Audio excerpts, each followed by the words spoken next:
So at this time, I'd like to introduce General Kim Jae-Chang. Will make first remarks, and we'll have our opening remarks and then proceed to the first panel. General Kim.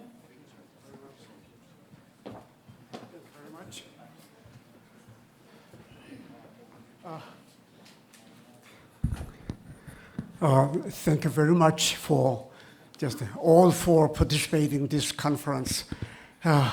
Well, we stayed just very close to the northern bank of the Hudson River last night. It was so beautiful. And now we all together here, just very close to the southern bank of the Hudson River too. And when I crossed the river, what Key Bridge, the river flows deep and slowly, steadily. Well, it reminded me of the 66 years ago, around this time, when Korean War started. You made a very brave and decisive actions, and just come to Korea to fight for our actually survival. So first of all, I would like to express our deep thanks, especially to those who sacrificed their lives to save us at the time when we were very, very difficult. And also, I would like to express my thanks to those who served in Korea after the armistice agreement, including General Tilelli, General Iris. I cannot name all of them, but I would like to express my deep thanks to those who served for Korea and defend our country and provided us the stability on which we could build up our nations. And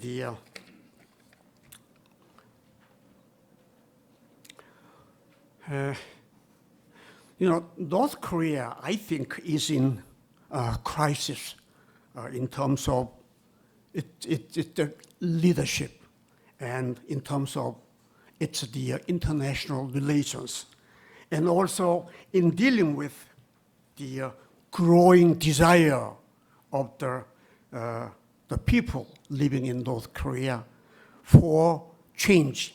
Well, so it is a very good opportunity for us to just discuss, exchange our views, and explore the political alternative at this time to deal with these problems. I hope, this conference just contribute not only the security and stability of our country, but also the peaceful unification of the Korean Peninsula.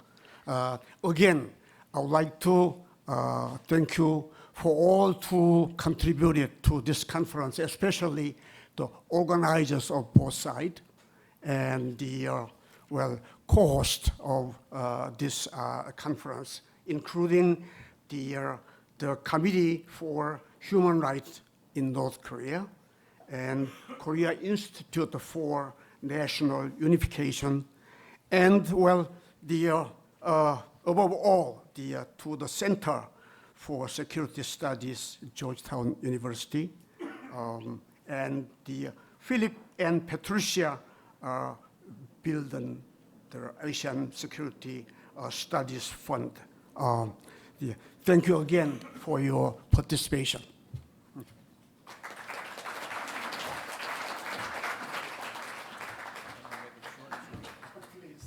Okay, first, welcome everyone. I'm going to make this short and sweet. I want to thank all of the panel members and paper writers. Number one, that's very important because you see a diversity of opinion and a diversity of context.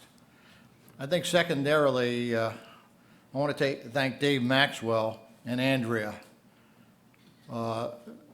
this is no easy task to put something like this on, and to have it at this esteemed university, I think bumps up the level of this conference. We have many, if you look at your program, many organizations that are involved in this conference, and I thank each of their leaders and leadership as we move forward. I guess the last thing I'll say is we are in a period of time where in the United States, as you know, we're going through an electoral process where we have going to elect a new president in November. In Korea, we just had the opposition party take over the National Assembly, and in a year plus, we have an election there. So with the influencers here in this group, it's important that we try to help shape policy for both our nations. Because North Korea is not getting any safer. We know that they are in the process of very quickly, and as I would say, investing a whole lot of money in nuclear weapons and missiles that will reach the intercontinental ballistic stage and marrying the two. So it's a very threatening environment. And I think it's important that our leadership, both the United States and the Republic of Korea, our best alliance, a model alliance, a model democracy, that all of our policymakers understand the importance of the relationship between the United States and the Republic of Korea. So with that, I thank you, and I thank you very much for being here, and thank you all.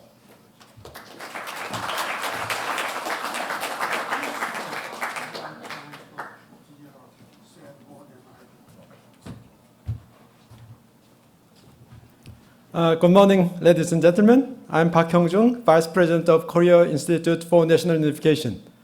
I'm honored to speak today on behalf of Dr. Choi Jinwook, President of our institution. I want to begin by thanking all those who helped convene this conference. General Kim Jae-Chang and General John Tilelli, Chairman and former Chairman of Caucus, Council on Korea-US Security.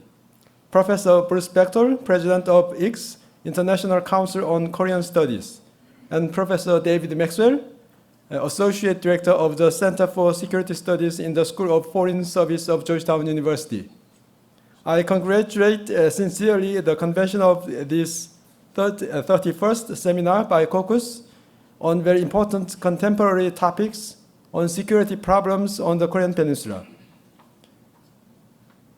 The chosen topics are also timely, considering the recent and serious deterioration of security environment on the Korean Peninsula. With the fourth nuclear test in this January, North Korea initiated a new, definitely protracted and more dangerous phase of high tension on the Korean Peninsula. The results of this phase of high tension would determine whether we would live with a denuclearized North Korea and ultimately achieve peaceful unification on the Korean, or we would suffer also continuously in the future from a nuclear North Korea, prolonged division and tension, and unbearable human rights violations in the North. In this new phase, cooperation between Republic of Korea and the United States will be needed more than ever to deter North Korean provocations, denuclearize North Korea, and ultimately achieve peaceful unification. I have no doubt that this seminar would contribute to give us strategic insights to accomplish those objectives. Thank you.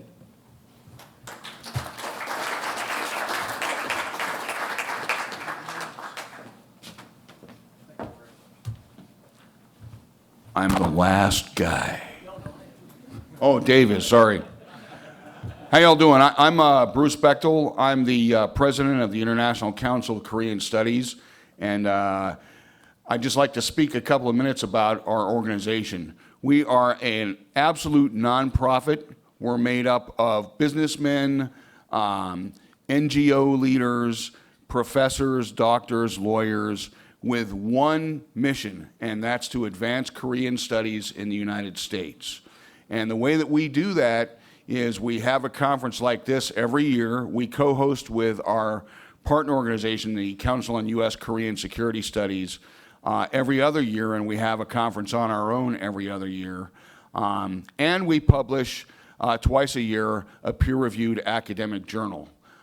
So it is our goal to advance Korean studies. If you look at your program brochure, most of you have a copy of it, you will see we have a very distinguished list of panelists for the conference over the next day and a half. And I hope you enjoy it.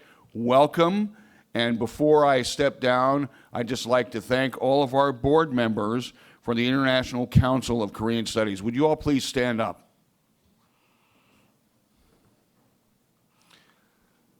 Thanks, guys. Two last things, and maybe if Dave could remind you, for tonight, for panelists only, there will be a closed dinner session. Dave will tell you where that is. He'll tell you about lunch. And tomorrow, for the ICKS board members, we're going to meet here right after the conference is over to have our board meeting. Thanks, guys, and welcome.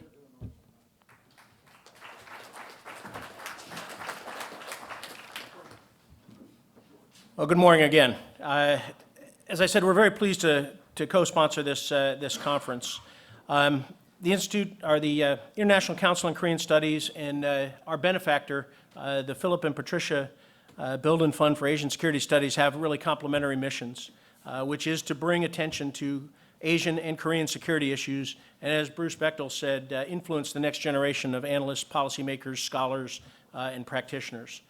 This is, of course, a very timely and important conference, as General Kim and General Tilelli have mentioned. However, I'd just like to offer one thought before we bring the panelists up here. It's my belief that we will not see an end to the North Korean nuclear program or the crimes against humanity being perpetrated against the Korean people living in the North by that mafia-like crime family cult that we know as the Kim family regime until the peninsula is unified under a united Republic of Korea as a stable, secure, peaceful, economically vibrant, non-nuclear peninsula with a liberal constitutional form of government that is determined by the Korean people. And of course, the question is for all of us, how do we achieve that? And hopefully this conference will help us to think about how to go about achieving that most important goal. So at this time, I'd like to welcome the first panel to join us up here, and I will turn it over to Dr. Se-Hong Lee of the Korean Institute of Maritime Strategy to moderate this panel. Thank you. Panelists, please join us.